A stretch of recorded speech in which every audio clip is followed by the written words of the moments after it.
Hello and welcome to our channel Solo Tales. और आज की हमारी मूवी का नाम है द क्वीन ऑफ क्राइम। ये मूवी साल 2016 में साउथ कोरिया में रिलीज हुई थी और इस मूवी को IMDb पर 6.3 की रेटिंग मिली हुई है, साथ ही में 89% लाइक बाय गूगल यूजर्स। ये मूवी मिस्ट्री थ्रिलर जॉनर की मूवी है। तो चलिए शुरू करते हैं मूवी की बेसिक प्लॉट लाइन। मूवी की शुरुआत में हम एक स्टूडेंट को रूम में पढ़ता हुआ देख पाते हैं। ये स्टूडेंट बार एग्जाम की तैयारी कर रहा होता है, जो कि कोरिया का एक बहुत ही कॉम्पिटिटिव एग्जाम है और बहुत सारे बच्चे इस एग्जाम को क्लियर करना चाहते हैं।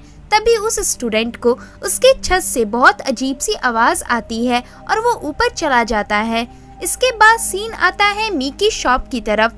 यहाँ पर मी रिंकल ट्रीटमेंट करते वक्त अपने एक क्लाइंट में किसी तरह के सिरिंज इंजेक्ट करती है और उसे बताती है कि ये सिरिंज बॉडी में से रिंकल्स को कम करता है। इधर एक दूसरी लेडी भी होती है जो इन दोनों से बात कर रही थी। इन तीनों की बातों से पता चलता है कि ये तीनों दोस्त हैं। आगे अचानक से मी की शॉप में उस तीसरी लेडी का हस्बैंड आ जाता है। वो काफी गुस्से में होता है। उसकी वाइफ बताती है कि वो इधर आईब्रो बनवाने आई थी उसके फ्रेंड की वेडिंग के लिए। तो उसका हस्बैंड गुस्सा करते हुए उसके मेकअप का खर्चा पूछता है और जब उसकी वाइफ बताती है कि $200, तो इस पर वो काफी गुस्सा हो जाता है और उसे मारने की कोशिश करता है। लेकिन तभी मी उसे रोक लेती है और उसे रिंकल ठीक करने वाली सिरिंज दिखाते हुए डराकर बताती है कि इस इंजेक्शन का एक ड्रॉप हाथी को भी सुला सकता है। तो ये सुनकर वो आदमी डरकर वहाँ से चला जाता है। जिसके बाद वहाँ मी और उसकी फ्रेंड उस लेडी को समझाती हैं कि उसे अपने हस्बैंड से डाइवोर्स ले लेना चाहिए। तो वो लेडी कहती है कि वो ये सब अपने बच्चे के लिए सह रही है, जो कि बहुत जल्द कॉलेज में जाने वाला है। इसके बाद ये दोनों घुमा फिराकर अचानक से मी के बेटे के बारे में बात करने लगती हैं। इनकी बातों से पता चलता है कि सू, जो कि मी का बेटा है, वो लॉ की पढ़ाई कर रहा है और बहुत जल्द उसका एग्जाम होने वाला है। अब अचानक से मी को उसके बेटे सू का कॉल आता है। इधर सू थोड़ी हड़बड़ी में होता है और अपनी मॉम से कहता है कि मुझे कुछ पैसों की जरूरत है। तो मी कहती है कितने? फिर सू बताता है कि दरअसल वो थोड़े से ज्यादा है, $1200। तो ये सुनकर मी हैरान हो जाती है क्योंकि आज तक सू के रूम का रेंट इतना नहीं आया था। मी कहती है कि क्यों, क्या हुआ है? तो सू बताता है कि ये मेरे पानी का बिल है, $1200। फिर मी कहती है कि ये नामुमकिन है, ऐसा नहीं हो सकता। तो सू बताता है कि मॉम, मेरा 5 दिन में सेकंड एग्जाम होने वाला है और मैं नहीं चाहता कि इस बीच कोई गड़बड़ हो, इसलिए जितना भी बिल आया है उसे मुझे दे दीजिए। ऐसा कहकर सू कॉल काट देता है। कॉल कटने के बाद मी खुद से कहती है कि आखिर सिर्फ पानी का इतना बिल कैसे आ सकता है। तो मी की फ्रेंड बताती है कि मेरे रेस्टोरेंट का भी पानी का बिल इतना कभी नहीं आया। तो ये सुनकर मी का शक और भी पक्का हो जाता है। उसे लगता है कि जरूर कुछ गड़बड़ है। इसके पीछे का कारण जानने के लिए मी सियोल जाने का डिसाइड करती है, क्योंकि उसी जगह पर उसका बेटा सू रेंट में रह रहा था। अब फाइनली मी सियोल पहुंच जाती है। इधर वो सू के कमरे के बाहर एक नोट देखती है जिसमें लिखा था कि अगर तुमने टाइम पर बिल नहीं भरा तो तुम्हें धक्के मारकर बाहर निकाल दिया जाएगा। ये देखकर मी डोर नॉक करती है, जिसके बाद सू डोर ओपन करता है और अपनी मॉम को अंदर बुलाता है। इधर सू के कमरे का रूम नंबर 404 होता है। जिसके बाद हम देख पाते हैं कि सू अपना डिनर कर रहा होता है और सू की मॉम उसे बताती है कि इतना बिल देने की कोई जरूरत नहीं है, मैं ये मामला सिर्फ 2 दिन में ही सॉल्व कर दूंगी। अब मी के इतना कहते ही सू पढ़ने चला जाता है। मी कहती है कि अभी तो तुम्हारा डिनर भी फिनिश नहीं हुआ था। तो सू कहता है कि अभी मुझे काफी ज्यादा पढ़ना है और इसलिए मेरे पास टाइम नहीं है। तो मी कहती है कि इससे तुम्हारी सेहत बिगड़ सकती है। तो सू कहता है मैं अकेला नहीं हूँ, लॉयर बनने के लिए इस एग्जाम में काफी ज्यादा कंपटीशन है। आगे दिखाया जाता है कि मी सू को अपने बचपन की बात याद कर कर बता रही होती है, पर वहीं सू उनकी बातों पर ध्यान नहीं देता और उन्हें लाइट ऑफ करने को कहता है, क्योंकि उसे अगले दिन भी पढ़ाई करनी थी।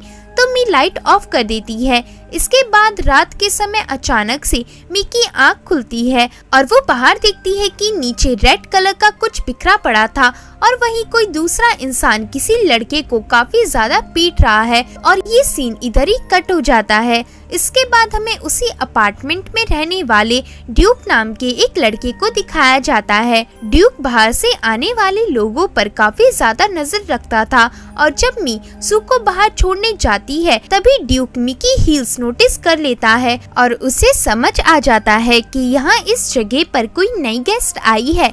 आगे अचानक से मी ड्यूक को देखकर उसके पास जाती है। ड्यूक इस अपार्टमेंट के रूम नंबर 301 में रहता था।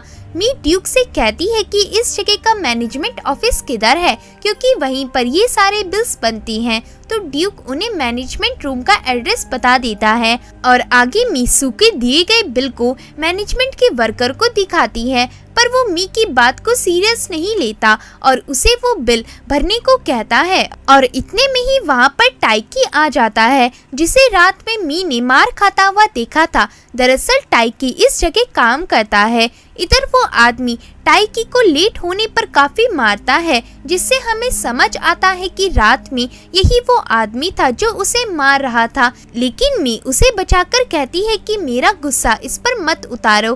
तो इसके बाद वो वर्कर टाइकी को रूम नंबर 404 का ऑफिशियल बिल लाने को कहता है। बिल में 404 के साथ रूम नंबर 403 का भी बिल सेम होता है। तो वो आदमी बताता है कि ये दोनों रूम नंबर्स जितना पानी यूज करते हैं उन दोनों का बिल एक ही साथ बनाया जाता है। अगर रूम नंबर 404 ने इतना पानी यूज नहीं किया, मतलब रूम नंबर 403 ने इतना पानी यूज किया होगा। तो ये सुनकर मी कहती है फिर आपको रूम नंबर 403 से बात करनी चाहिए, ये बिल उसी का है। तो मैनेजमेंट का वर्कर कहता है कि इससे हमें कोई फर्क नहीं पड़ता, हमें सिर्फ हमारा रेंट चाहिए। आगे उसी कमरे में मैनेजमेंट का ऑफिसर भी होता है जो ये सब सुन रहा होता है। वो ऑफिसर टाइकी को रूम नंबर 404 के गेस्ट को बुलाने को कहता है, यानी सू को बुलाने को कहता है।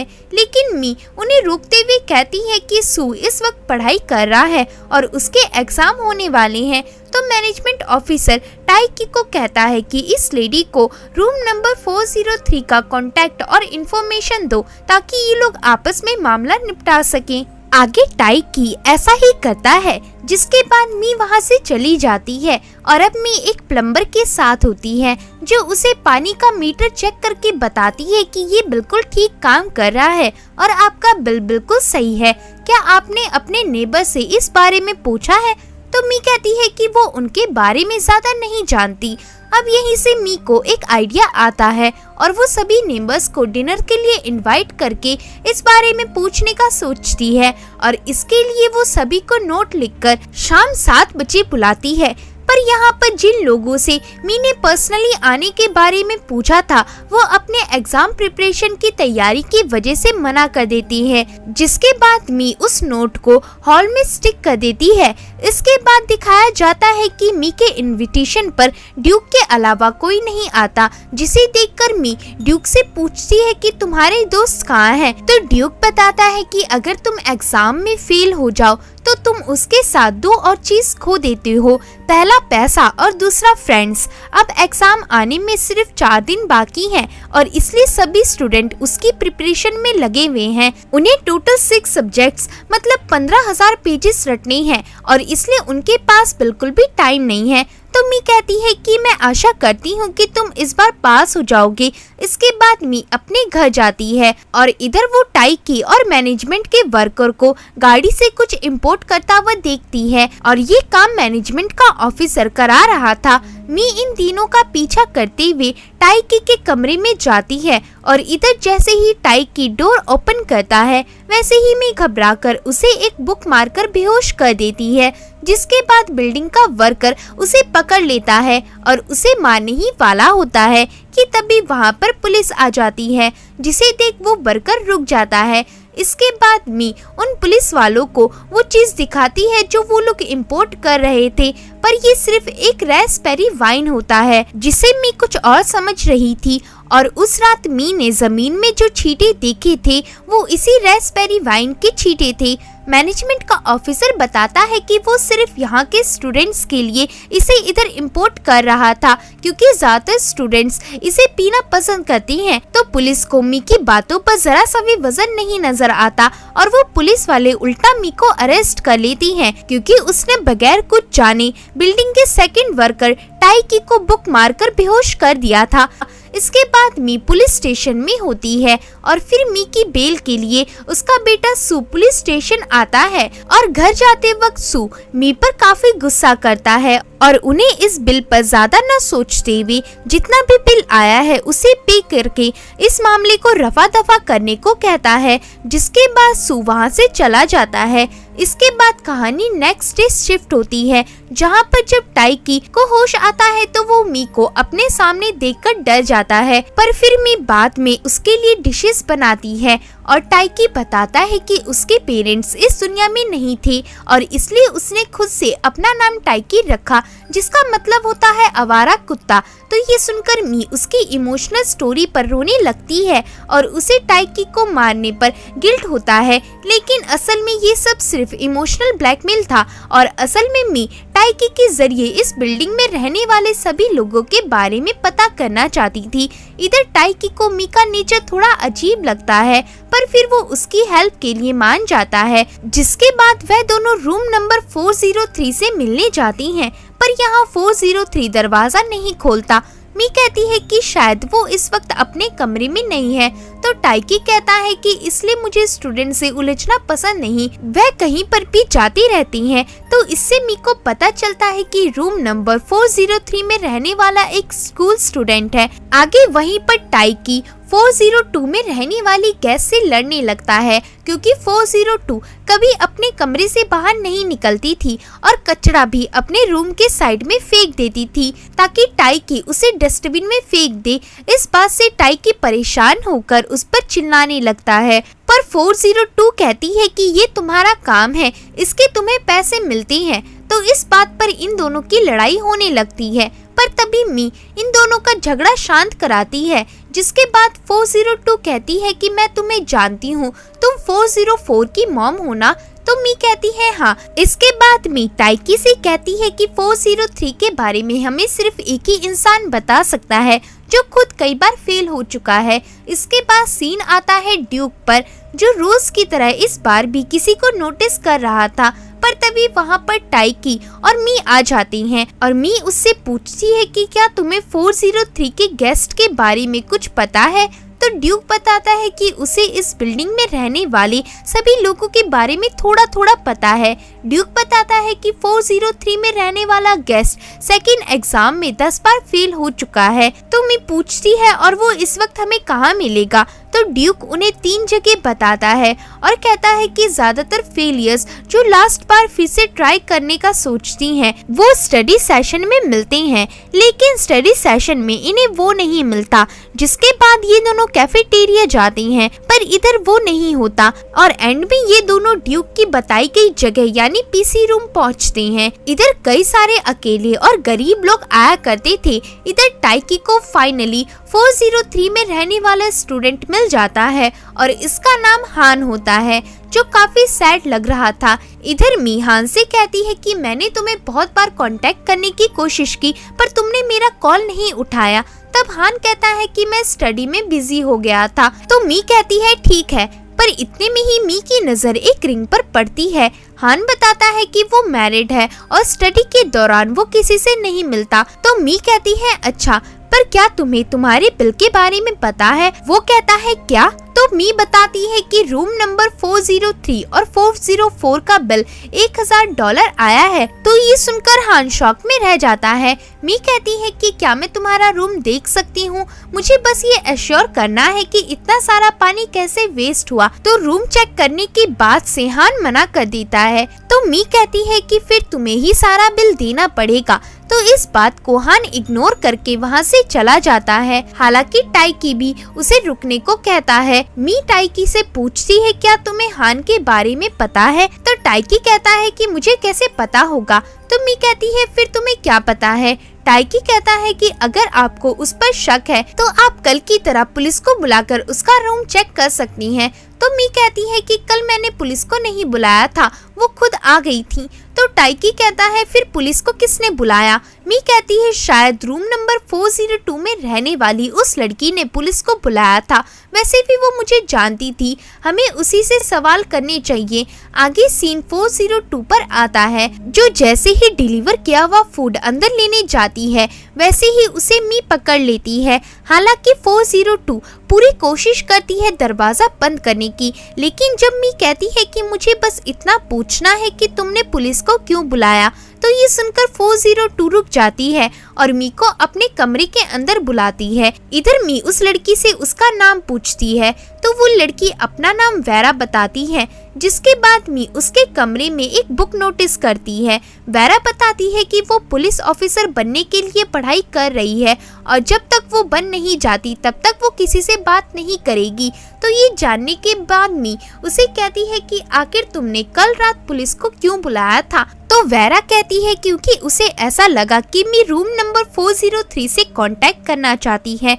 इतना कहकर वेरा आगे कहती है कि तुम्हें 403 में रहने वाले से थोड़ा सावधान रहना चाहिए।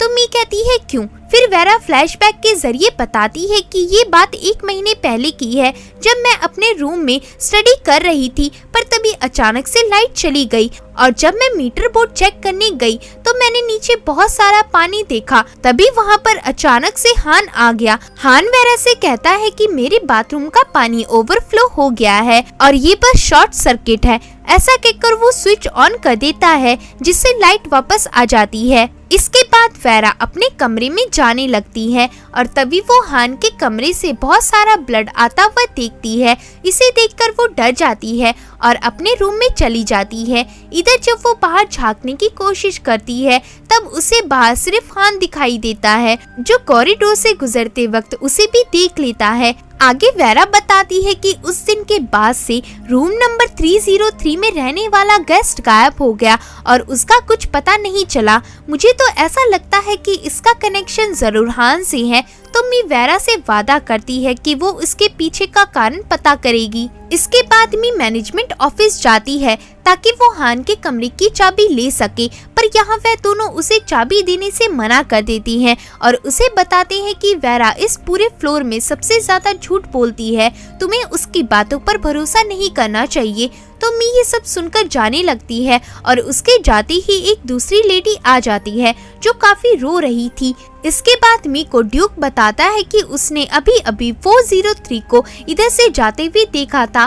तो ये सुनकर मी जल्दी से हान यानी 403 के रूम में पहुंचती है और काफी देर तक डोर नॉक करने के बाद हान बाहर निकलता है और कहता है तुम्हारी प्रॉब्लम क्या है? तो मी उसे वेरा की बताई गई सारी बात बताती है और उसका रूम चेक करने को कहती है, क्योंकि उसे कंफर्म करना था कि इतना सारा पानी 1 महीने पहले उसी के कमरे से लीक हुआ था। तो हान उसे इसकी परमिशन नहीं देता और तभी मी डोरमेट में एक लेडी की सैंडल्स नोटिस करती है और कहती है कि अंदर कोई है। तो हान उसे अंदर जाने नहीं देता और गुस्से में धक्का देते हुए कहता है कि अगर अंदर कोई नहीं हुआ तो क्या तुम इसकी रिस्पॉन्सिबिलिटी लोगी? तो मी डरते हुए कमरे के अंदर जाने लगती है, लेकिन इतने में ही वहाँ पर सू आ जाता है और माफी मांगते हुए अपनी मॉम को वहाँ से ले जाता है। मी सू को बताती है कि जरूर तुम्हारा नेबर हान सबसे कुछ छिपा रहा है, मैंने उसके कमरे में किसी और को महसूस किया। तो सू इस बात पर गुस्सा हो जाता है और कहता है कि आप सीधी तरह से बिल क्यों नहीं दे देती, आपको इस सिचुएशन में भी अपने पैसों की ज्यादा चिंता है। ऐसा कहकर सू मी को काफी ज्यादा डांट कर चला जाता है। वहीं अगले दिन मी अपना सामान पैक करके वहां से जाने लगती है, क्योंकि वो यहाँ सिर्फ 2 दिन के लिए आई थी ताकि इस सिचुएशन के बारे में पता कर सके। मी जब अपने जाने के बारे में ड्यूक को बताती है तभी वो ड्यूक के पास बहुत सारी बुक्स देखती है जिसे वो पैक कर रहा होता है। ड्यूक बताता है कि वो इन्हें बेचने जा रहा है क्योंकि उसके डैड ने उसे पढ़ाई छोड़कर वापस घर आने को कहा है। आगे ड्यूक कहता है कि मैं तुम्हें एक सीक्रेट बताऊं, असल में जो गाड़ी सामने खड़ी है वो मेरे डैड की है। उन्होंने इसे ये सोचकर खरीदा था कि मैं इस बार पास हो जाऊंगा, पर मैं फिर से फेल हो गया।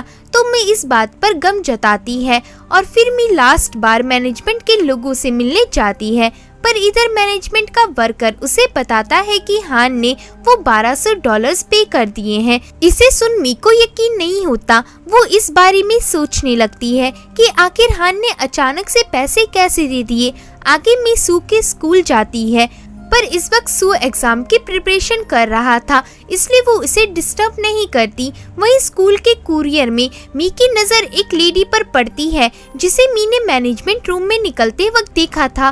वो लेडी एग्जाम हॉल में जाना चाहती थी क्योंकि उसके बेटे ने कहा था कि वो उसे इधर ही मिलेगा और वो कई दिनों से गायब है, पर स्कूल वाले उसे अंदर जाने नहीं देते क्योंकि इस वक्त एग्जाम चल रहे थे। तभी वहाँ पर मी आ जाती है और उस लेडी से कहती है कि आपका बेटा कहाँ रहता है। तब वो लेडी बताती है कि वो रूम नंबर 303 में रहता है। तो ये सुनकर मी शॉक रह जाती है क्योंकि 1 महीने से वहीं रहने वाला गेस्ट गायब था। मी को इधर याद आता है कि जहाँ पर 303 वाला गेस्ट रहता था वहाँ पर एक नोट लगा हुआ था जिसमें लिखा था कि अगर आप जीना चाहते हैं तो कमरे का दरवाजा शांति से बंद करें। दरअसल 303 का गेस्ट भी एक स्टूडेंट था और उसे शोर पसंद नहीं था। मी अंदाजा लगाती है कि जरूर उस रात 303 ने हान के कमरे से आवाज सुनी होगी और वो रूम नंबर 403 यानी हान को ये बताने गया, पर वो वापस नहीं लौटा और उस वक्त से गायब है। हो सकता है कि उसे हान ने मार डाला था। ये सारी थ्योरी मी टाइकी को बताती है, पर टाइकी इस सब पर ज्यादा ध्यान नहीं देता। फिर मी कहती है कि मैंने हान के कमरे में किसी और को भी देखा था, मुझे उस पर शक है। तो टाइकी कहता है फिर तुम्हें पुलिस को बुलाना चाहिए, पर मी कहती है कि पहले हमें सब कंफर्म करना होगा और इसके लिए हमें हान के घर की चाबी की जरूरत पड़ेगी। ऐसा कहकर मी टाइकी को उसके मैनेजमेंट ऑफिस से हान के घर की चाबी किसी तरह चुरा कर लाने को कहती है, पर टाइकी कहता है कि वो इसके लिए $800 लेगा। तो मी बार्गेनिंग करके $100 में डील फाइनल करती है। आगे टाइकी अपने बॉस और सीनियर के जाने के बाद उस रूम से हान के घर की चाबी चुरा लेता है, पर जैसे ही वो दरवाजा खोलता है वैसे ही उसे हान दिखता है जो उसे बताता है कि अगले महीने वो इस बिल्डिंग को छोड़कर जा रहा है और वो बस इतना ही बताने आया था। वहीं दूसरी तरफ मी सबसे छिपते हुए ड्यूक से मिलती है क्योंकि सबके लिए वो यहाँ से जा चुकी थी और ड्यूक को भी ऐसा ही लग रहा था। आगे वहाँ पर टाइकी आ जाता है जो मी को बताता है कि वो चाबी लेने में कामयाब हो गया। मी ये सुनकर ड्यूक से कहती है कि अगर किसी भी वक्त हान यहाँ आए तो मुझे कॉल कर देना। इतना कहकर मी टाइकी के साथ हान के कमरे में चली जाती है। इधर कमरे में मी को एक फोटो फ्रेम मिलता है जिसमें हान के साथ उसकी वाइफ की तस्वीर होती है। अब इस तस्वीर को देखने पर हमें हान का फ्लैशबैक दिखाया जाता है। इधर हान से मिलने उसकी वाइफ आती है और अगले सीन में हान को एग्जाम सॉल्व करते हुए हमें दिखाया जाता है। पर यहाँ एग्जाम हॉल में सभी हान के बारे में बात कर रहे थे। कोई कह रहा था कि वो 10 बार फेल हो चुका है और कोई कह रहा था कि मुझे उसके पेरेंट्स के बारे में सोचकर बुरा लगता है। पर तभी कोई बताता है कि वो मैरिड है और उसका खर्चा उसकी वाइफ उठाती है। लगता है कि इसे अपनी फैमिली पर तरस नहीं आता। तो ये सब हान भी सुन लेता है, जिसके बाद मूवी नाइट में शिफ्ट होती है। इधर हान से मिलने उसकी वाइफ आती है और उसे बहुत अजीब लगता है कि हान पैसे बचाने के लिए अंधेरे में रह रहा है। इधर हान अपनी वाइफ से काफी डरते हुए बताता है कि इस बार उसके पानी का बिल काफी ज्यादा आ गया है तो उसके भी पैसे भरने पड़ेंगे। ये सुनकर उसकी वाइफ काफी नाराज हो जाती है और उसे कहती है कि मैं कब तक तुम्हारी जिम्मेदारी उठाऊंगी, तुमने इतने साल बर्बाद कर दिए, तुम किसी के बारे में भी नहीं सोचती। तो ऐसा कहकर हान की वाइफ उसके सामने डिवोर्स पेपर रख देती है और उससे डाइवोर्स लेने का डिसाइड करती है। जिसके बाद मूवी प्रेजेंट में शिफ्ट होती है जहां पर हान अपना एग्जाम दे रहा होता है। पर तभी उसे एक लड़की के अंदर अपनी वाइफ दिखती है जो गला कटने के बाद मर चुकी थी, पर ये सब सिर्फ हान का हेलुसिनेशन था। जिसके बाद हान एग्जाम हॉल से उठकर चला जाता है। वहीं दूसरी तरफ मी को हान के सिंक में उसकी वाइफ की रिंग मिलती है, जिससे मी को ये कंफर्म हो जाता है कि हान ने ही उसकी वाइफ का मर्डर किया है। वहीं बिल्डिंग के बाहर दिखाया जाता है कि हान अपने रूम में जा रहा था, पर तभी उसे ड्यूक रोक लेता है और कुछ उल्टी सीधी बातें करने लगता है। लेकिन हान नहीं रुकता और वहाँ से चला जाता है। जिसके बाद ड्यूक मी को कॉल कर देता है। वहीं दूसरी तरफ मी और टाइकी को ये बात जस्ट कुछ देर पहले ही पता लगती है और वह दोनों उसी के कमरे में छिप जाती हैं। जिसके बाद हान वहां आता है और जैसे ही वो वॉशरूम जाता है तो उसे वॉशरूम का सिंक रोज के मुकाबले थोड़ा हटा हुआ दिखता है, जिसे वो ठीक कर देता है। वहीं मी और टाइकी जो उसी जगह छिपे हुए थी वो बगैर कोई आवाज की वहीं रहती हैं और फिर रात के समय हान को सोता हुआ देख वे दोनों उस कमरे से निकल जाती हैं। पर इधर हान उनके जाने के जस्ट बाद उठ जाता है। इसके बाद वह दोनों ड्यूक से मिलकर इस बारे में इन्फॉर्म करने टाइकी की बाइक पर पुलिस स्टेशन जा रही होती हैं। पर तभी मी का बेटा सू रास्ते में अपनी मॉम को देख लेता है। जिसके बाद ये दोनों यहीं रुक जाती हैं। अगले सीन में मी और सू अपने रूम में होती हैं, जहाँ पर सू अपनी मॉम पर हमेशा की तरह गुस्सा करता है और उसके एग्जाम तक इस तरह की हरकत करने से मना करता है। लेकिन मी सू को समझाती है कि उसका नेबर एक किलर है और उसने अपनी वाइफ का मर्डर किया है। अगर तुम सच में लॉ जानती हो तो तुम्हें इस मामले में पुलिस को कॉल करना चाहिए। दूसरी तरफ टाइकी पर सीन जाता है जो उसके कमरे में होता है। पर तभी डोरबेल रिंग होती है और बाहर हान खड़ा होता है जो उसके कमरे की चाबी दिखाते हुए कहता है कि शायद आप इसे भूल गए। आगे मी और सू को दोबारा से दिखाया जाता है, जहाँ पर मी सू को एक लेक्चर देकर वहाँ से टाइकी के कमरे में चली जाती है। पर इधर टाइकी काफी जख्मी हालत में होता है। मी ये देखकर काफी हैरान रह जाती है और तभी हान जो कि उसे कमरे में था वो पीछे से आकर टाइकी को एक बार फिर से स्टैब कर देता है और मी की तरफ बढ़ता है। लेकिन तभी वहाँ पर सू आ जाता है और हान को दूसरी तरफ फेंक देता है और मी को बताता है कि उसने पुलिस को कॉल कर दिया है। अब सू के इतना कहते ही हान पीछे से आकर सू को मारने लगता है। पर तभी भी हान पर इंजेक्शन से हमला कर देती है। जिसके बाद हान का दिमागी संतुलन बिगड़ जाता है और वो मी पर चाकू से हमला करता है, जिसे देख सू अपनी मॉम को बचाने उनके सामने खड़ा हो जाता है। लेकिन अचानक से मी उस चाकू को अपने हाथ से रोक लेती है। जिसके बाद हान अपनी और भी ताकत लगाता है, लेकिन मी उस चाकू से सू को कुछ नहीं होने देती। हालांकि मी का काफी खून बह चुका था। इधर मी हान से कहती है कि तुमने मेरे बेटे पर हमला करने की कोशिश भी कैसे की। तो ये सुनकर हान अपना हाथ हटा देता है और तभी वहाँ पर पुलिस आ जाती है और हान को अरेस्ट कर लेती है। इसके बाद मी टाइकी को देखने जाती है जो फाइनली अब होश में आ चुका था। जिसके बाद हमें मी और सू को दिखाया जाता है। यहाँ सू स्मोक करने लगता है और जब मी को ये पता चलता है तो वो भी उसके साथ स्मोक करने लगती है। पर तभी मी को याद आता है कि आज सू का लास्ट एग्जाम है, तो इसलिए वो दोनों जाने लगती हैं। पर तभी पुलिस ऑफिसर इन्हें रोकते हुए बताता है कि अगर आप चले गए तो इस घटना का विटनेस कौन बनेगा। तभी वहाँ पर वेरा आ जाती है और वो इसका विटनेस बनने को राजी हो जाती है। आगे मी ड्यूक से उसकी कार मांगती है ताकि वो सू को जल्दी से स्कूल छोड़ सके, जिस पर ड्यूक मान जाता है और अब फाइनली मी सू को एग्जाम हॉल तक छोड़ देती है और गाड़ी के अंदर आते ही सो जाती है। फिर मूवी शिफ्ट होती है और अब मी अपने शॉप में वापस लौट चुकी थी। पर तभी मी के शॉप में उस गुस्सैल लेडी का हस्बैंड आ जाता है और कहता है कि तुमने मुझे पिछली बार उस नकली इंजेक्शन से डराया था, इस बार क्या है। उस आदमी के इतना कहते ही दिखाया जाता है कि यहाँ पर टाइकी अब से मी के शॉप में काम करने लगा था और टाइकी को देखकर उसका हस्बैंड वहाँ से भाग जाता है। आगे उस बिल्डिंग के सभी लोगों का इंटरव्यू लेते हुए दिखाया जाता है, जिसके साथ ये मूवी एंड हो जाती है। पर इधर किलर को लेकर कई सारे सवाल होंगे जो आपको मैं अभी एक्सप्लेन करूंगी। तो असल में इस मूवी में हान किलर था और शायद उसी ने अपनी वाइफ की बॉडी स्टैब करके टॉयलेट में फ्लश की थी, जिस कारण उसके पानी का बिल जो वैसे भी बहुत ज्यादा था वो और भी ज्यादा बढ़ गया। साथ ही उसी दिन रूम नंबर 303 में जो स्टूडेंट रहता था वो हान के कमरे से आवाज सुनकर जब वहां गया तो हान इन सभी बातों को बिल्कुल राज रखना चाहता था, इसलिए उसने उसे भी मार डाला और उसकी बॉडी कहीं फेंक दी, जिसके बाद से ही वो आदमी कहीं नजर नहीं आया। हान ने अपनी वाइफ का मर्डर इसलिए किया था क्योंकि वो बार बार लोगों की नेगेटिव बातें सुनकर इतना ज्यादा प्रेशराइज हो चुका था कि जब उसकी वाइफ ने उसे डिवोर्स लेने की बात कही तो उसे ये बर्दाश्त नहीं हुआ और इसलिए उसने अपनी वाइफ का मर्डर कर दिया। तो दोस्तों, उम्मीद है कि आपको ये मूवी अच्छी लगी होगी। अगर वीडियो पसंद आता है तो वीडियो को लाइक और चैनल को सब्सक्राइब कर दें। मिलते हैं नेक्स्ट वीडियो में। Thank you.